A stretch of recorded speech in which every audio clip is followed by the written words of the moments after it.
Assalamualaikum warahmatullahi wabarakatuh. Di sini saya akan memaparkan 11 makalah dari 11 kelompok. Oke. Ekonomi makro Islam adalah cabang ilmu ekonomi yang berlandaskan prinsip-prinsip Islami, menekankan keseimbangan antara aspek material dan spiritual, serta keadilan sosial dan distribusi yang merata.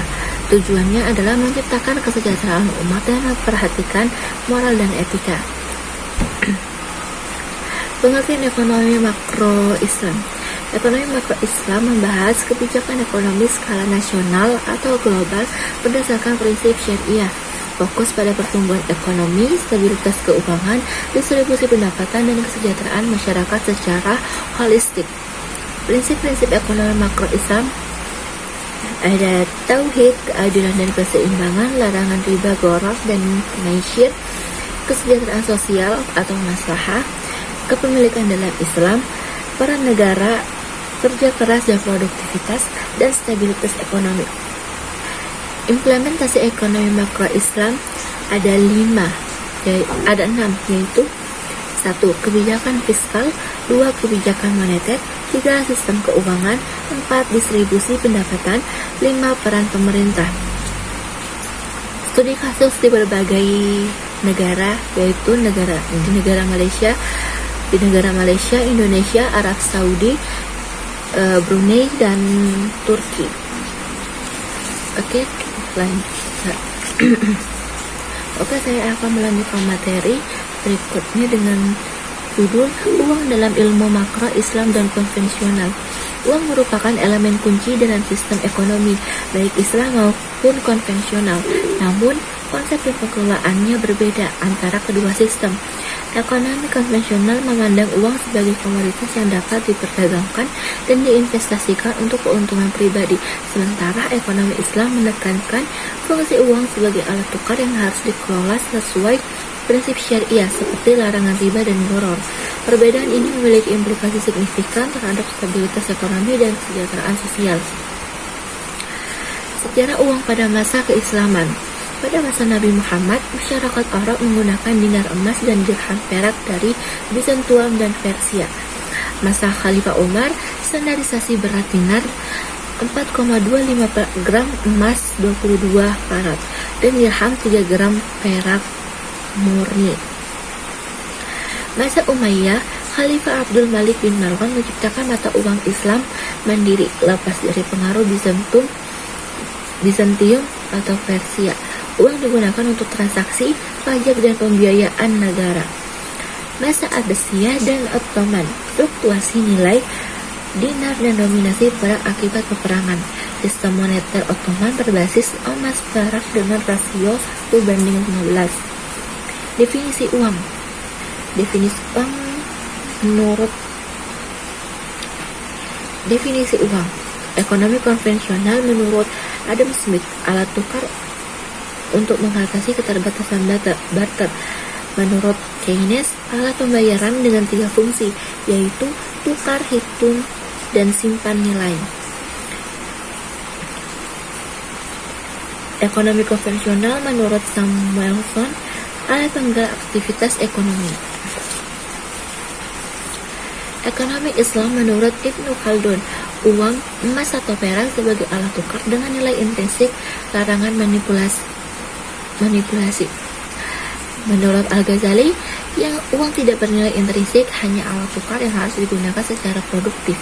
Menurut Umar Khayyam, uang harus dikelola untuk keahlian sosial, makasih syariah. Fungsi uang ada 3, yaitu alat tukar, satuan hitung, dan penyimpan nilai. Teori keuangan itu ada 2, yaitu teori keuangan Islam dan teori keuangan konvensional. Lanjut ke materi berikutnya, yaitu berjudul Inflasi dalam Perspektif Islam. Inflasi adalah fenomena kenaikan harga barang atau jasa secara umum dan terus-menerus yang menjadi tantangan global. Ekonomi Islam menawarkan perspektif unik dalam memandang inflasi, berbeda dari pendekatan konvensional yang mengandalkan suku bunga atau riba. Konsep inflasi dalam ekonomi Islam itu ada dua, yaitu inflasi alamiah dan inflasi karena kesalahan manusia.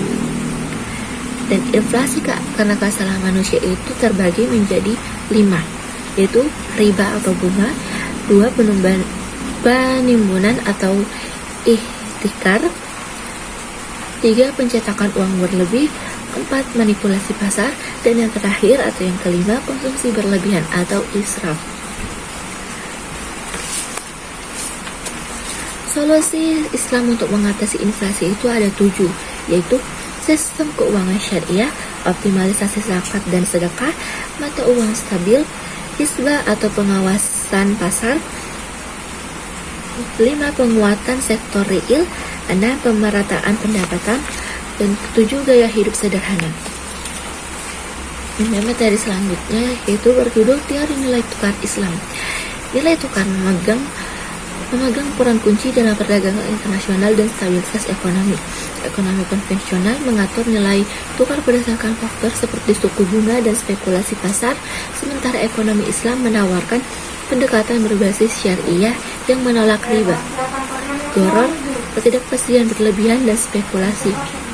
Teori nilai tukar Islami hadir sebagai alternatif untuk menciptakan sistem moneter yang stabil dan adil sesuai prinsip Al-Quran dan Sunnah.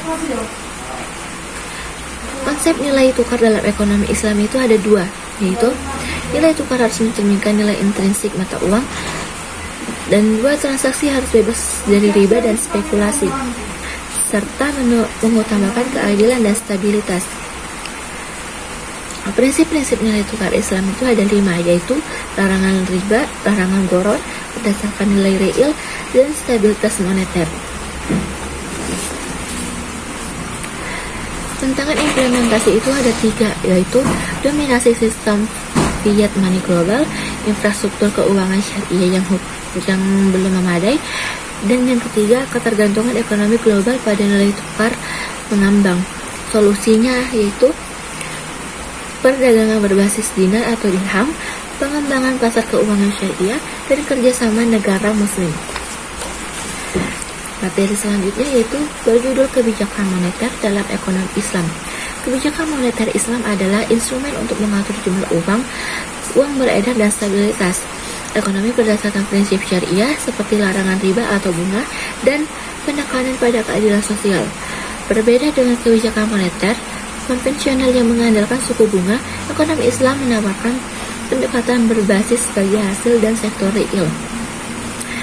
Definisi dalam konsep kebijakan moneter Islam yaitu definisinya adalah kebijakan untuk mengatur uang beredar sesuai syariah tanpa riba dengan fokus pada stabilitas harga dan keadilan distribusi kekayaan. Konsepnya yaitu ada 2, yaitu kontrol kuantitatif dan tujuan sosioekonomi.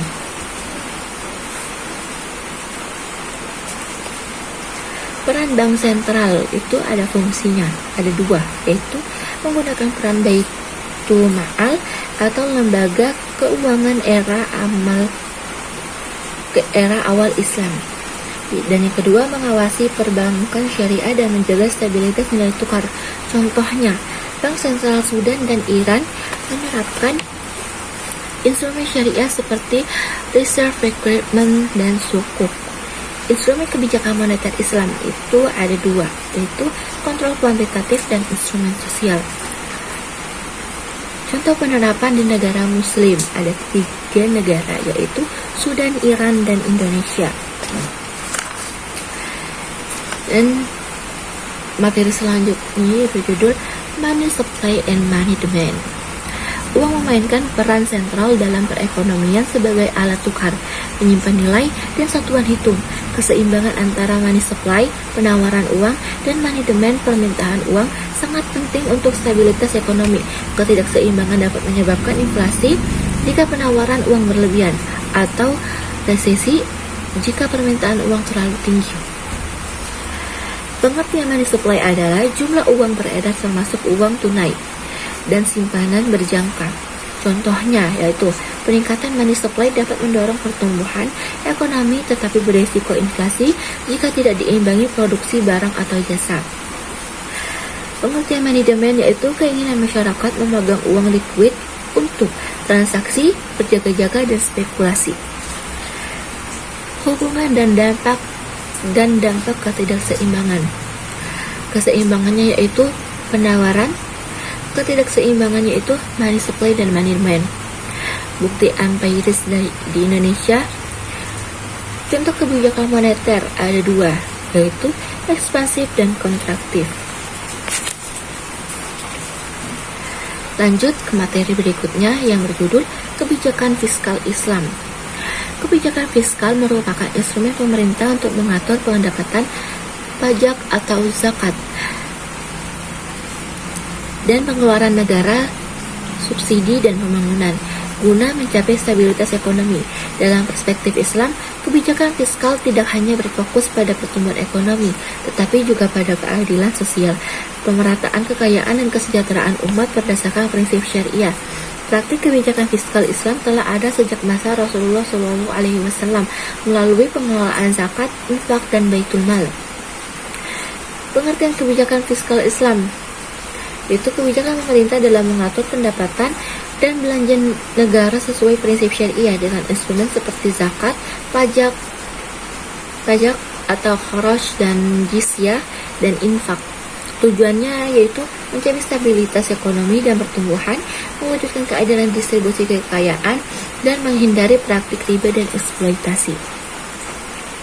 Sejarah kebijakan fiskal yaitu dimulai pada masa Rasulullah SAW yang sumber pendapatannya dari Muslim, non-Muslim, dan lainnya. Masa Khulafaur Rasyidin yaitu ada dari Abu Bakar As-Siddiq, Umar bin Khattab, Utsman bin Affan, dan Ali bin Abi Thalib. Perbedaan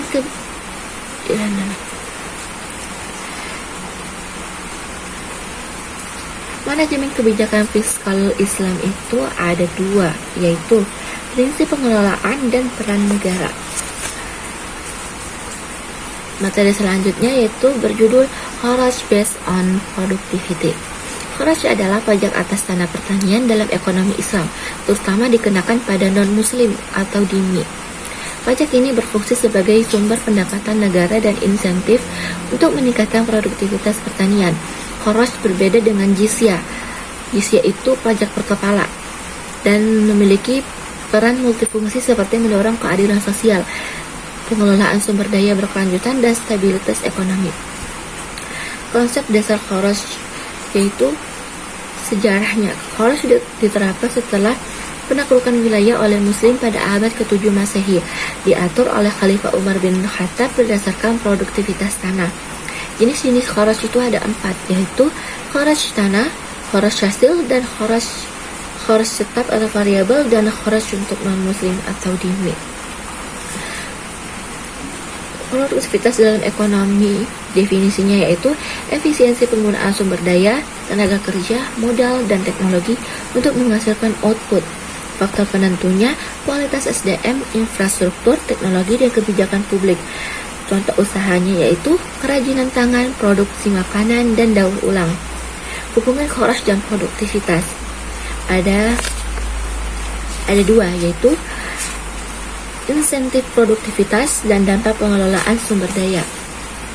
Studi kasusnya yaitu sistem tanam paksa di era kolonial Belanda mirip dengan kharaj, tetapi menimbulkan eksploitasi. Dan materi selanjutnya itu berjudul pajak terhadap penawaran. Pajak merupakan sumber penerimaan utama negara yang digunakan untuk membiayai pembangunan infrastruktur, layanan publik, dan program kesejahteraan. Namun, pajak juga mempengaruhi aktivitas ekonomi, khususnya penawaran barang dan jasa. Peningkatan biaya produksi akibat pajak dapat mengurangi insentif produsen untuk menawarkan barang yang berimbas pada harga, daya saing, dan keseimbangan pasar. Pajak adalah kontribusi kepada negara tanpa imbalan langsung digunakan untuk kemakmuran rakyat. Ini ada dalam Undang-Undang Nomor 28 Tahun 2007. Penawaran adalah jumlah barang atau jasa yang ditawarkan produsen pada berbagai tingkat harga, Faktor penentu meliputi biaya produksi, teknologi, dan kebijakan pemerintah termasuk pajak. Interaksi adalah pajak meningkatkan biaya produksi, mengurangi margin keuntungan, dan berpotensi menurunkan penawaran. Jenis-jenis pajak yang mempengaruhi penawaran itu ada 4, yaitu PPN, PPHW, dan pajak ekspor atau impor, pajak dan pajak lingkungan. Mekanisme pengaruh pajak terhadap kurva penawaran ada 3, yaitu pergeseran kurva, dampak, dan ilustrasi grafis. Analisis teoritis, pajak dan elastisitas penawaran. Penawaran elastisitas, produsen mudah menyesuaikan output mengalihkan beban pajak konsumen melalui kenaikan harga. Dan penawaran inelastis, produsen sulit menyesuaikan produksi, menanggung beban pajak sendiri. Studi kasusnya yaitu PPN final 0,5% untuk UMKM kuliner dengan margin keuntungan tipis, yaitu 10%. Beban pajak mengurangi keuntungan bersih, memicu kenaikan harga atau penutupan usaha. Dampak pajak terhadap investasi dan produksi. Investasi, pajak tinggi mengurangi minat investasi, menghambat pertumbuhan kapasitas produk. Dan dampak makro, penurunan output nasional, lapangan kerja, dan inovasi. Respons produsen terhadap kebijakan pajak itu ada 5, yaitu mengurangi produksi, menaikkan harga jual, efisiensi biaya, bahan baku, dan tenaga kerja, inovasi proses bisnis, dan perencanaan pajak atau tax planning. Dan materi selanjutnya yang berjudul konsep pembangunan ekonomi. Pembangunan ekonomi merupakan proses multidimensional yang mencakup peningkatan pendapatan per kapita, perubahan struktur nasional, dan perbaikan sistem politik. Berbeda dengan pertumbuhan ekonomi yang hanya berfokus pada peningkatan output, pembangunan ekonomi menekankan pemerataan manfaat dan pengurangan ketimpangan. Pembangunan juga berperan sebagai alat untuk mengurangi kemiskinan dan meningkatkan kesejahteraan masyarakat secara inklusif. Pembangunan ekonomi adalah proses peningkatan pendapatan per kapita jangka panjang yang disertai perubahan sistem politik, sosial, dan ekonomi. Dalam perspektif Islam, pembangunan ekonomi bersifat komprehensif, mencakup aspek material dan spiritual, serta menekankan keadilan distribusi melalui instrumen seperti zakat dan larangan riba. Kebijakan dan strategi pembangunan ekonomi itu ada 2, yaitu kebijakan ekonomi dan strategi pembangunan. Tujuannya yaitu pemenuhan kebutuhan pokok, peningkatan standar hidup, pemerataan pendapatan dan pengentasan agama,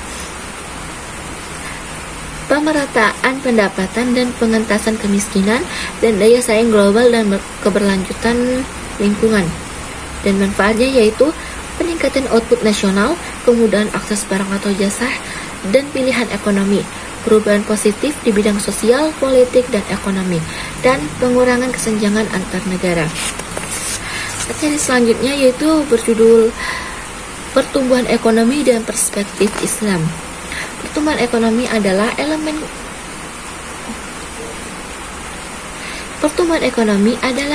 kunci dalam kebijakan ekonomi global yang berperan meningkatkan kemakmuran dan lapangan kerja.